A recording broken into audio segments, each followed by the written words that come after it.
نحمده ونصلي على رسوله الكريم أما بعد فأعوذ بالله من الشيطان الرجيم بسم الله الرحمن الرحيم النبي أولى بالمؤمنين من أنفسهم وأزواجه أمهاتهم وقال النبي صلى الله عليه وسلم لا يؤمن أحدكم حتى أكون أحب إليه من ولده ووالده والناس أجمعين أو كما قال عليه الصلاة والسلام.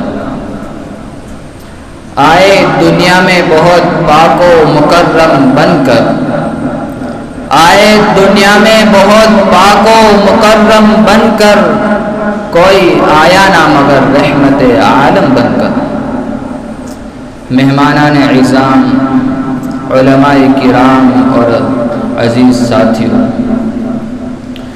مذاہب عالم کا منصفانہ اور غیر جانبدارانہ تجزیہ یہ بتاتا ہے کہ اسلام ہی امن و امان کا نقیب اور صلح و آشتی کا علم بردار ہے. اس لیے ہر مسلمان کا عقیدہ ہے کہ تمام انبیاء کرام قابل احترام اور لائق تعظیم ہیں. یہی نہیں بلکہ ان پر اتاری جانے والی تمام کتابوں پر بھی ایمان لانا لازم اور ضروری ہے. اللہ اور اس کے رسول محمد صلی اللہ علیہ وسلم سے محبت اور عقیدت اسلام کا جز ہے. ان کی فرما برداری و اطاعت تکمیل ایمان کا سبب ہے. ان سے وفاداری و شیفتگی اسلام کی اساس اور اہل اسلام کی شناخت ہے. ناموس رسالت کا تحفظ اور عظمت رسول کا تصور اربوں مسلمانوں کی رگوں میں خون بن کر دوڑنے والا و ناقابل تسخیر جوہر ہے، جو فدائیان نبوت اور شہدائیان رسالت کے نزدیک تکمیل ایمان کی بنیادی علامت سمجھا جاتا ہے.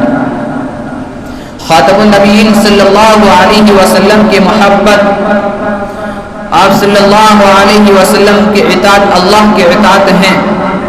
قرآن مجید میں اطاعت و اتباع کے ساتھ ساتھ آپ صلی اللہ علیہ وسلم کی آداب و تعظیم و تکریم کو بجا لانے والوں کی تاکید کی گئی ہے. آداب و تعظیم بجا لانے والوں کی تحسین کی گئی، انہیں اجر عظیم اور بخشش کی نوید سنائی گئی.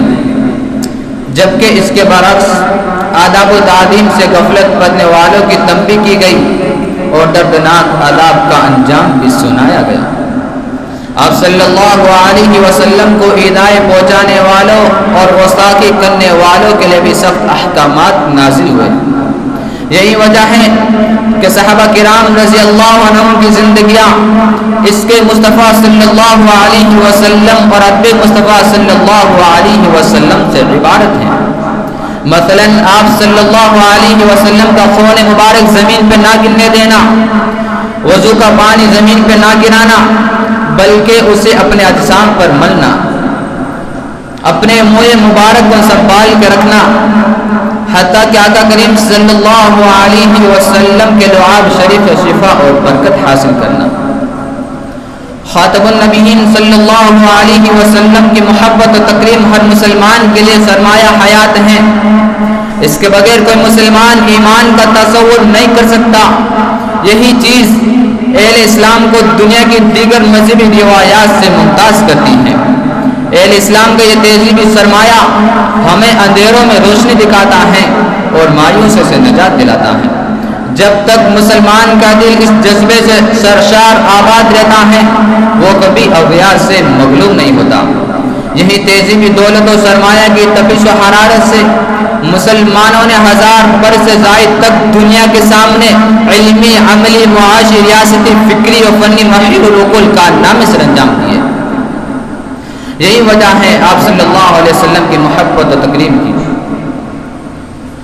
دنیا کے سامنے جب دشمنوں نے آپ صلی اللہ علیہ وسلم کی شان میں گستاخی کی اور آپ کی عزت کو مجروح کرنے کی کوشش کی گئی تو ہر دور میں اس کا مسکت اور منہ توڑ جواب مسلمانوں کی طرف سے دیا گیا تاکہ اس طرح کی حرکت گستاخ دوبارہ نہ کر سکے.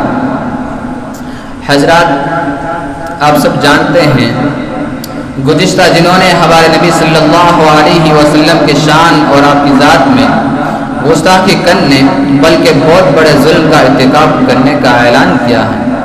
ان کو کیا پتا کہ ساری دنیا مل کر بھی حضور صلی اللہ علیہ وسلم کی توہین کرنا چاہیں نہیں ہو سکتی۔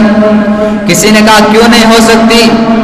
اس لیے نہیں ہو سکتی کہ حضور صلی اللہ علیہ وسلم کا نام محمد ہے اور محمد کا معنی تعریف کیا ہوا، تو یار مذمت ہو ہی نہیں سکتی۔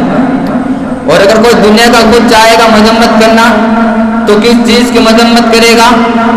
اتنا حسین کوئی پیدا ہی نہیں ہوا ہے، کس چیز کی کرے گا؟ اتنا خوبصورت تو کوئی پیدا ہی نہیں ہوا ہے، مذمت کس چیز کی کرے گا؟ اتنا بلند اور برتر، اعلیٰ اور عرفہ، کامل اور اکمل اس دنیا میں آیا ہی کوئی نہیں ہے۔ اس کے علم و حکمت، تدبر، وسیلت و وسالت کا کوئی انکار کر ہی نہیں سکتا۔ وہ تو وہ ہے جس کی طرف دشمن ان کی سیرت و صورت پر انگلی نہیں اٹھا سکتا۔ ویسے تو دنیا میں جتنے بھی نبی آئے ان کی سیرت و صورت پر انگلی اٹھائی نہیں جا سکتی۔ ارے جو نبیوں کا امام ہے، کائنات کا سردار ہے، جو ساقی کوثر ہیں، جو شافع محشر ہیں، وہ روح ورا ہے، وہ ذوح ورا ہے، وہ محمد مصطفیٰ ہے، وہ احمد مصطفیٰ ہے، شمس دعا ہے، رحمت للعالمین ہے، وہ خاتم النبیین ہے۔ ارے وہ حسن کائنات، جمال کائنات، علوم کائنات، دبدبہ کائنات، چمک کے کائنات، دمک کے کائنات، عصمت کا وصال، عظمت کی بقائے امت بقائے کائنات ہے۔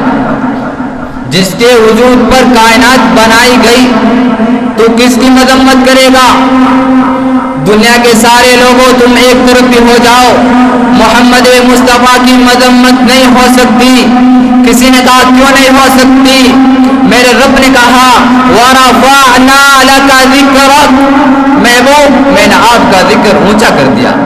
عرش سے اونچا ہے، فرش سے اونچا ہے، جہانوں سے اونچا ہے، نبیوں سے اونچا ہے، رسولوں سے اونچا ہے، پیغمبروں سے اونچا ہے، کائنات سے اونچا ہے، خلقت سے اونچا ہے۔ ارے توجہ کر، وَرَفَعْنَا لَكَ ذِكْرَكَ، محبوب میں نے آپ کا ذکر اونچا کیا۔ ارے اونچا کیا کس نے ہے؟ جو خود سب سے اونچا ہو۔ بلند کیا کس نے؟ جو خود سب سے بلند ہو، جس کی بلندی کی بات رب نے کی، جسے رب نے کہہ دیا أَلَمْ نَشْرَحْ لَكَ صَدْرَكَ، جس کے سینے کی بات قرآن نے کی، جس کی عظمت کی بات قرآن نے کی، جس کے چہرے کی بات قرآن نے کی، جس کے زلفوں کی بات قرآن نے کی۔ دنیا بننے سے پہلے اور دنیا بننے کے بعد جس کی آواز گونجتی ہو، کائنات بننے سے پہلے جس کے چرچے ہو، کائنات بننے کے بعد جس کے چرچے ہو، جس کی تعریف ہوتی ہو، تم کیا اس کی مذمت کرو گے؟ دنیا بھر کے توہین کرنے والے لوگوں میری بات غور سے سننا، اگر نام محمد اس دنیا میں باقی نہیں رہا تو تمہاری حکومتیں، تمہاری وراثتیں، تمہاری ترقیاں، تمہارا عروج اس دنیا میں باقی نہیں رہے گا۔ یہ دنیا کا وجود کس سے ہے؟ اگر نام محمد کی عزت نہیں رہے گی تو اس دنیا میں کسی کی بھی عزت نہیں رہے گی۔ اے دنیا کفر کے لوگوں، اللہ کے رسول ہمارے دلوں میں بستے ہیں، ہم ہر چیز قربان کر سکتے ہیں، رسول اللہ کی توہین برداشت نہیں کر سکتے۔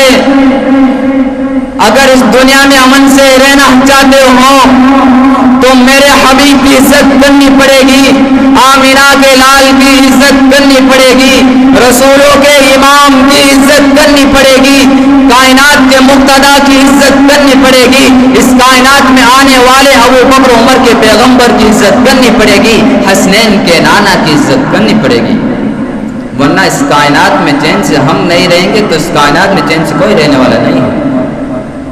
کچھ بات تو ہے کہ مٹتی نہیں ہستی ہماری، کچھ بات تو ہے کہ مٹتی نہیں ہستی ہماری، صدیوں راہ دشمن دور زماں ہمارا، توحید کی امانت سینوں میں ہے ہمارے، ایسا نہیں مٹانا نام و نشاں ہمارا۔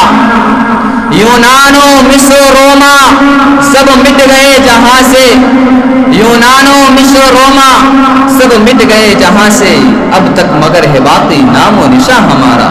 وآخر الدعوانا الحمدللہ رب العالمین۔